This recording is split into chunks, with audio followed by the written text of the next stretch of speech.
Good morning. This is Omni View, episode 118 for July 20th, 2026.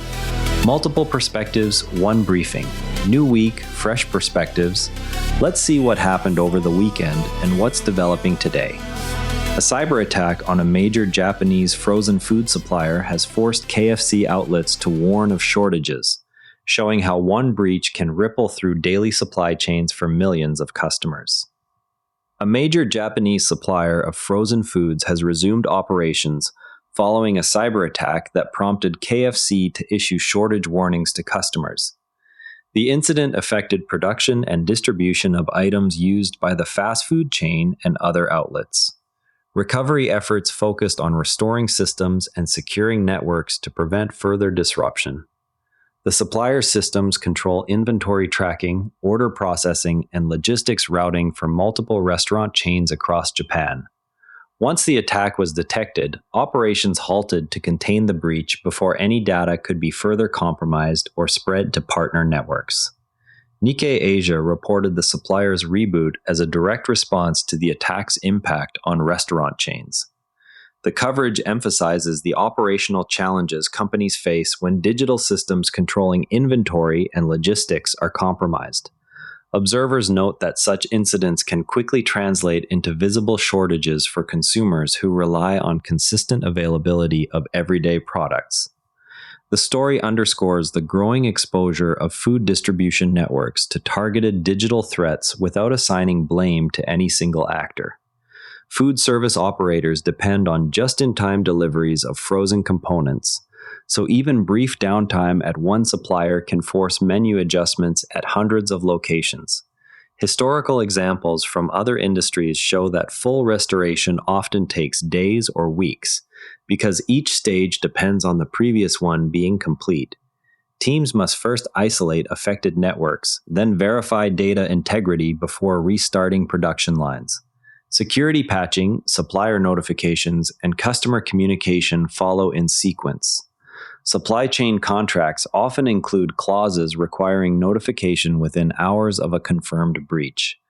This can trigger contingency sourcing by buyers even before the original supplier resumes output. When reports mention rebooting, check whether the company has also described restored delivery volumes or confirmed that downstream customers have resumed normal orders. What happens next? The supplier continues to monitor networks while restaurant chains adjust orders from alternative sources where needed. Shifting now to India, where police clashed with protesters marching on parliament. More than 10,000 demonstrators in India faced tear gas and baton charges while marching toward parliament to challenge Prime Minister Modi's government.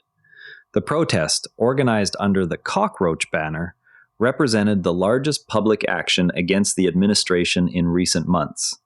Police responded with force to disperse the crowd after the demonstrators gathered in central Delhi and attempted to advance on the parliament complex. Organizers described the action as a response to multiple policy grievances that had accumulated over time. Al Jazeera described the event as a significant challenge to the sitting government, highlighting the scale of participation and the authorities' use of crowd control measures. The reporting frames the demonstration as part of broader public discontent over policy directions. Government supporters view the march as an attempt to undermine elected leadership through street action. Participants see it as a necessary expression of grievances that formal channels have not addressed. Security forces stated they acted to maintain public order after the crowd refused to disperse. The differing accounts center on whether the protest reflected widespread frustration or remained a limited mobilization. Next, Turkey has expanded military cooperation with forces led by Khalifa Haftar in eastern Libya. The developments include increased training and equipment support focused on border security and counter-smuggling operations. Egyptian officials have signaled that further advances could cross established red lines affecting their strategic calculations. Al Jazeera presented the moves as an effort by Turkey to strengthen its position in Libya's ongoing divisions. Turkish statements emphasize support for stability and counterterrorism efforts in the region. Egypt maintains a long-standing interest in preventing any single external actor from dominating the Libyan political landscape near its western frontier. The two governments interpret the same military steps through the lens of their respective national security priorities and historical involvement in Libyan affairs. Meanwhile, a student from Henan province gained admission to Tsinghua University with a top score on the national entrance exam, after her family chose not to enroll her in after-school tutoring programs. Xu Yifang from Shucheng High School achieved the required score without the supplementary classes that many families consider essential. Her parents instead emphasized a structured but low-pressure home routine during her final years of secondary school.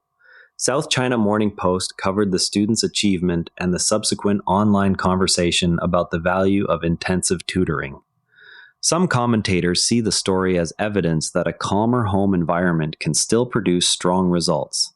Others maintain that the intense tutoring system remains necessary for most students to reach elite university standards.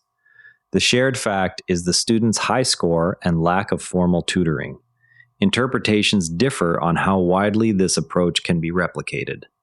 The debate has centered on whether her outcome represents an exception or a viable alternative for families seeking to reduce educational expenses. Turning to markets, Alphabet and Tesla are among the firms beginning earnings reports this week as investors seek evidence that heavy spending on artificial intelligence is producing measurable gains.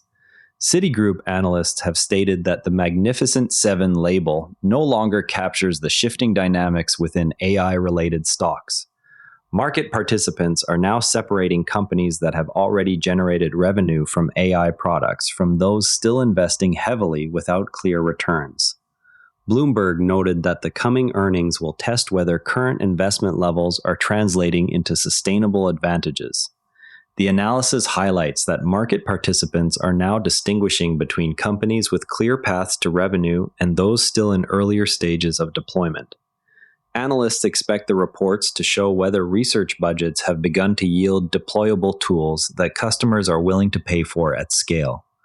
Boeing's CEO stated that the company will require additional years to repair its finances before pursuing a new aircraft program. The focus remains on strengthening the existing 737 MAX production and other current lines. CEO Kelly Ortberg indicated that the timeline for any new jet development extends at least 2 more years beyond current stabilization efforts. CNBC reported the CEO's comments during industry discussions, noting the emphasis on steady recovery rather than accelerated development. Industry observers are watching whether this measured pace allows Boeing to regain consistent delivery schedules and customer confidence. The priority remains restoring trust with airlines that have delayed or reduced orders while waiting for production stability. Now, some progress worth knowing about. Mitsubishi has entered a collaboration with Archer Daniels Midland to develop sustainable aviation fuel. The project aims to produce lower emission alternatives for the airline industry using established agricultural supply chains.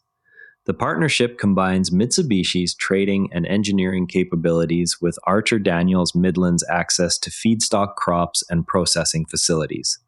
Nikkei Asia described the partnership as part of wider efforts to reduce the aviation sector's carbon footprint through commercially viable fuel options. Early milestones include pilot production runs and certification testing for commercial aviation use. The main complication remains achieving cost levels that airlines can adopt at scale while still meeting emissions targets. Both companies have committed resources to meeting international sustainability criteria required for widespread adoption by carriers. Now, to really understand this story, there's something most coverage leaves out. Most coverage of cyber incidents treats recovery as a simple technical fix.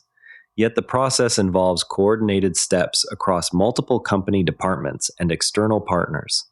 When an attack hits systems that manage inventory, ordering, and shipping, teams must first isolate affected networks, then verify data integrity before restarting production lines.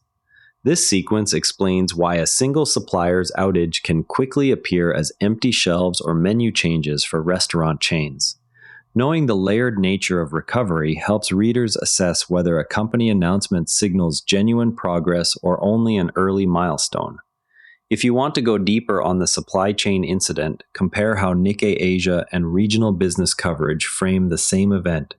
Tomorrow, watch for the first detailed quarterly figures from major technology firms on capital expenditure and resulting product performance. That's Omni View. The news can feel heavy, but understanding what's actually happening and what's being done about it beats doom scrolling every time. Stay curious, pick one story from today and read it from a second outlet you don't usually open. If balanced perspectives are valuable to you, share this with a friend and subscribe wherever you listen. See you tomorrow. And if you'd rather watch than listen, find us on YouTube at Nera Network. Links in the show notes. Quick tip from the network. Try Planetarian Daily next. Daily breakthroughs in science, health, and longevity. Every Nera Network show is free at neranetwork.com. Live dashboards, TSLA, SpaceX launches, the investing scoreboard are all at neranetwork.com/data. This episode used AI voice synthesis of my voice. Editorial selection and analysis are my own.